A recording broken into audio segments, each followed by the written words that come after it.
En cada rincón del pasado hay verdades que el tiempo intentó borrar. Hoy abrimos las puertas de la historia que pocos recuerdan. El pasado guarda secretos.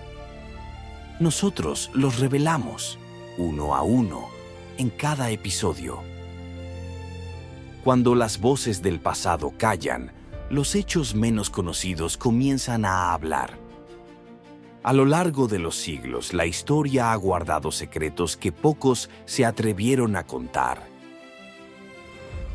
Imaginemos caminar por uno de los desiertos más áridos del planeta, allá en Perú. El sol pega fuerte, el suelo cruje y de repente, ante nuestra vista, gigantescos dibujos grabados en la tierra. Figuras de animales, plantas, líneas geométricas que se extienden por kilómetros y que solo parecen cobrar sentido completo desde lejos, ¿no? Quizá incluso desde el cielo. Hoy exploramos a fondo el enigma de las líneas de Nazca. Tenemos un material muy interesante sobre estos geoglifos impresionantes. Investigaciones, descripciones, teorías, bueno, de todo un poco.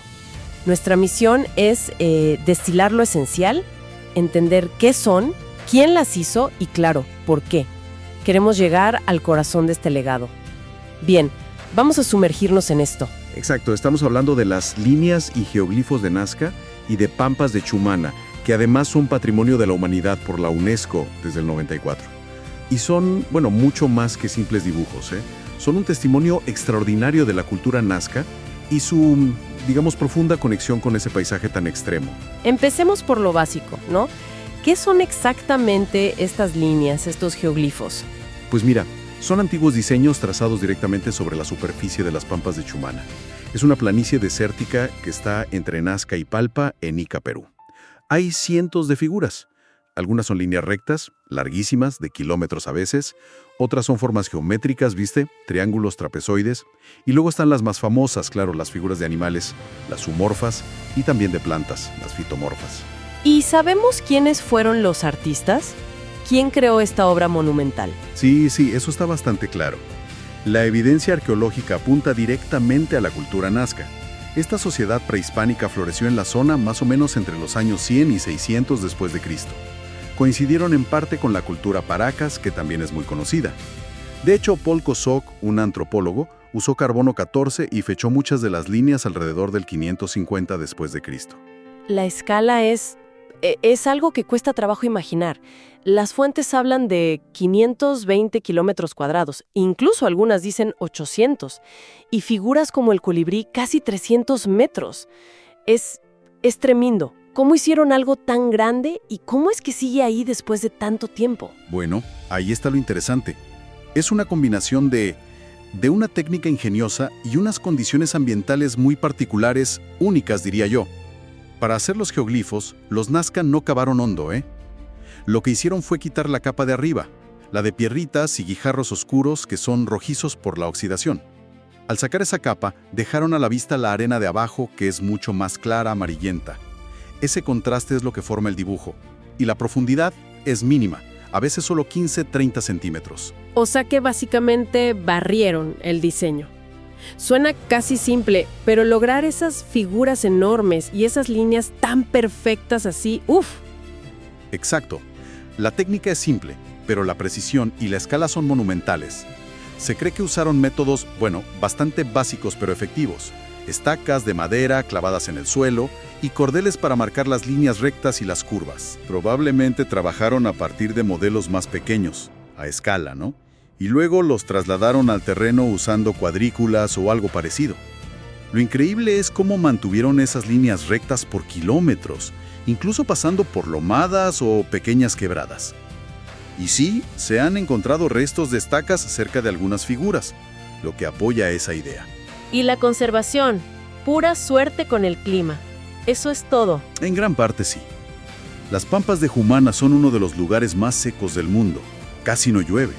Están a unos 330 metros sobre el nivel del mar, la temperatura media es alta, unos 25 grados. Este clima tan árido impide que crezcan plantas sobre las líneas o que la lluvia las borre. Pero hay algo más. El suelo se calienta mucho durante el día y crea como una capa de aire caliente cerca de la superficie. Un colchón térmico, digamos. Ah, como una protección invisible. Exacto. Y ese colchón ayuda a desviar los vientos. Limita la erosión del viento, que si no, ya las habría desgastado mucho más. Entendido. Ahora, está esa idea popular de que las líneas solo se ven bien desde el aire. ¿Es tan así? No del todo. Es verdad que desde el aire la vista es espectacular, ¿no? Ves las figuras completas, las relaciones entre ellas. Pero no es la única manera.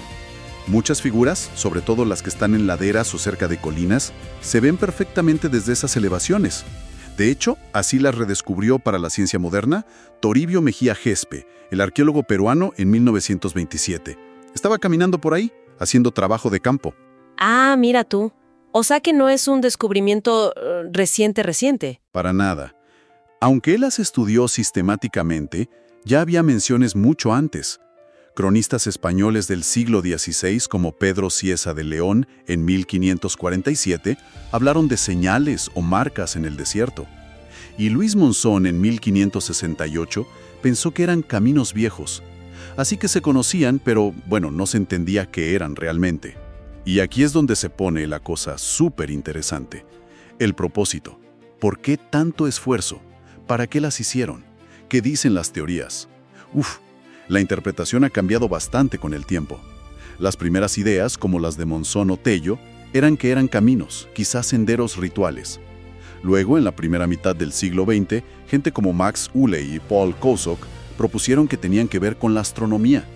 Kosok tuvo esa famosa experiencia viendo el sol ponerse justo al final de una línea en el solsticio, y las llamó el calendario de mayor escala del mundo. Y ahí entra María Reich, la dama de Nazca, que dedicó su vida a eso, ¿no? A medir, proteger y defender la idea del calendario y observatorio. Exacto. Ella desarrolló esa teoría astronómica muchísimo. Pero sí, las investigaciones más recientes han abierto otras puertas, otras interpretaciones. ¿Así como cuáles? Bueno, desde finales de los 90 más o menos, arqueólogos como Marcus Reindel, alemán, y Johnny Isla Cuadrado, peruano, han investigado mucho y ponen el foco en el significado ritual, pero muy conectado al culto al agua y la fertilidad. Han excavado en puntos clave, donde se cruzan líneas o dentro de los geoglifos, y encontraron ofrendas, restos de plantas, conchas marinas Spondylus, que eran súper importantes para rituales, hasta pequeños sacrificios animales. O sea que no solo miraban al cielo, sino que hacían cosas en la tierra, ceremonias. Eso parece. Sugiere que las líneas eran parte integral de ceremonias, quizás para pedir a los dioses por el agua, que en ese desierto era, cuestión de vida o muerte. Las líneas y figuras podrían haber delimitado espacios sagrados o caminos para procesiones. Qué fascinante cómo cambia la visión de caminos a astronomía y ahora a rituales de agua. ¿Y son teorías que se pelean entre sí o podrían complementarse? Esa es una muy buena pregunta. Hoy muchos creen que no tienen por qué excluirse. Quizá algunas líneas sí tenían alineaciones astronómicas importantes para el calendario agrícola, marcar solsticios, equinoccios. Pero eso no quita que el propósito principal fuera ritual, ligado al agua. La astronomía podría haber sido una herramienta más dentro de ese sistema ritual más grande. Tiene sentido. ¿Hay más ideas dando vueltas? Conectan los geoglifos con Cahuachi, el gran centro ceremonial Nazca que está cerca. Dicen que muchas líneas y trapezoides apuntan hacia Cahuachi o conectan zonas rituales. Y hay una teoría más nueva, de Luis Cabrejo, que sugiere que algunas formas geométricas podrían ser parte de un sistema superingenioso de cosecha de agua preinca con uso, usando la forma del terreno y principios de hidráulica para captar la poca agua que había. ¡Wow! O sea, un sistema multifuncional, calendario, observatorio, lugar de rituales y hasta ingeniería hidráulica. Tiene lógica en un lugar tan complicado. Hablemos un poco más de las figuras. Las de animales son las más conocidas, ¿verdad? Definitivamente. Aunque las líneas rectas y las figuras geométricas, triángulos, trapezoides, espirales, son las que más hay y ocupan más espacio, las figuras biomorfas son las que atrapan la imaginación de todos. Tenemos aves enormes, muy estilizadas, el famoso colibrí casi 300 metros de punta a punta, un cóndor, una garza, un pelícano. Hay un mono con una cola en espiral muy particular, una araña que algunos creen que es del tipo Riccinulei, una orca de unos 27 metros. Es como un zoológico grabado en el desierto. Increíble. Y también hay plantas, un árbol, una flor. Figuras humanas también hay. aunque son más raras y suelen estar en las laderas de los cerros. A veces tienen tocados de plumas o cosas que la relacionan con chamanes o personajes míticos, muy parecidos a los que se ven en la cerámica nazca. Y lo más loco es que siguen encontrando más. Mencionan que la Universidad de Yamagata, con drones e inteligencia artificial, identificó más de 150 geoglifos nuevos hace poco. Ahora, bueno, es inevitable. Tenemos que tocar el tema. Extraterrestres. Ah, sí. La hipótesis extraterrestre, la que popularizó Eric von Däniken en los 60 con su libro Recuerdos del futuro. Él dijo que eran pistas de aterrizaje para naves espaciales. Sí, esa es la idea que todo mundo conoce. Tuvo un impacto mediático brutal, la verdad, pero la comunidad científica, los arqueólogos, la descartaron bastante rápido. Hay muchas razones. Por ejemplo, ¿Por qué no cuadra? Bueno, primero, la forma. Muchas figuras, los animales, las espirales, los zigzags, no tienen ningún sentido como pista de aterrizaje, ¿no? Segundo, la técnica. Quitar unos centímetros de piedras no hace una pista que aguante una nave. Tercero, la escala varía mucho. Y lo más importante, creo yo, es que no hace falta buscar explicaciones fuera de este mundo. La cultura nazca tenía la tecnología necesaria: estacas, cuerdas, geometría básica, la organización social y, sobre todo, las motivaciones religiosas y culturales para hacerlas. Y un punto clave es que los mismos dibujitos, el colibrí, el mono, la orca, esas figuras humanas con tocados, aparecen una y otra vez en su cerámica, en sus tejidos. Es como si hubieran llevado su arte, su cosmovisión, del plato o la tela al lienzo gigante del desierto. claro, tiene toda la lógica. Es como si hubieran dejado su firma, su estilo, ahí mismo. Ahora, siendo patrimonio de la humanidad, uno esperaría que estuvieran súper protegidas, pero las fuentes hablan de amenazas, de daños. ¿Cómo está la cosa hoy con la conservación? Es una preocupación constante y un desafío enorme, la verdad. A pesar de ser patrimonio mundial, las líneas son muy frágiles, son superficiales y están en un área gigantesca y abierta. Ya históricamente sufrieron daños graves, como esa pista de aterrizaje que hicieron en los años 20, o peor, cuando la carretera Panamericana Sur cortó la figura del lagarto en 1938. Y los problemas siguen hoy en día, ¿no es así? Lamentablemente sí. Las amenazas de ahora son variables. Por un lado, factores naturales, algún deslizamiento, erosión por lluvias raras, aunque el clima seco ayuda mucho.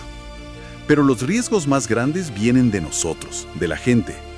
Hemos visto invasiones de terrenos para casas o para cultivar, a veces cerca o incluso encima de geoglifos más pequeños. El paso de vehículos por donde no deben es un problema serio. Hubo daños por coches del Rally Dakar y ese incidente terrible en 2018 cuando un camión se salió de la ruta y aró una zona dañando varias líneas. Fue un desastre. Recuerdo ese incidente, sí. ¡Qué pena! Y también vandalismo, protestas descuidadas como la de Greenpeace en 2014 cerca del colibrí, que dejó huellas muy visibles. Hasta accidentes, como una avioneta que tuvo que aterrizar de emergencia en 2024. Por acompañarnos en este Y viaje una amenaza al muy pasado. seria es la minería Nos ilegal, encontramos sobre en el todo la de próximo oro, episodio en las zonas cercanas. Para seguir Hubo descubriendo alertas lo hace que la poco por historia pedidos de concesiones aún tiene mineras por y hasta decir. una propuesta que luego se frenó para achicar la zona protegida. El propio Ministerio de Cultura reconoce que es muy difícil controlar esas actividades ilegales en un área tan grande. ¡Claro! Proteger algo tan extenso y frágil, con tanta presión económica y a veces poca conciencia, debe ser complicadísimo. Lo es. Se están tomando medidas, claro. Más vigilancia, usan drones, contratan más personal, hacen programas de concientización con la gente de la zona. Pero bueno, por la escala del sitio y la variedad de problemas, protegerlas es una lucha constante. Entonces, resumiendo un poco, tenemos estas obras increíbles, arte e ingeniería a escala masiva, creadas por la cultura nazca en un entorno súper desafiante. Su propósito, seguro que complejo, parece muy ligado a rituales por el agua, a una visión del mundo que conectaba tierra y cielo. Y sobrevivieron casi 2000 años por el clima. Y hoy, ironía, enfrentan amenazas muy modernas. Las líneas de Nazca nos hablan de la capacidad increíble del ser humano para crear, para adaptarse, de esa conexión profunda que buscamos con el entorno y con el cosmos. Pero también nos ponen de frente a nuestra responsabilidad de cuidar estos legados únicos para el futuro. Y la investigación sigue, revelando más capas, más secretos, aún nos queda mucho por aprender de ellas. Y nos dejan pensando. Si estas líneas se hicieron en parte para conectar con lo sagrado, trazando un mapa ritual en la tierra que hablaba con el cielo y con los ciclos del agua, ¿qué nos dice su permanencia sobre esa necesidad tan humana, quizás universal, de encontrar orden, sentido y conexión en el universo y en nuestro propio lugar? Una necesidad que tal vez nos une mucho más de lo que pensamos con esa gente del desierto peruano de hace casi 2 milenios. Así cerramos otro capítulo del pasado. Que las lecciones de la historia sigan inspirando tu presente. Hasta la próxima.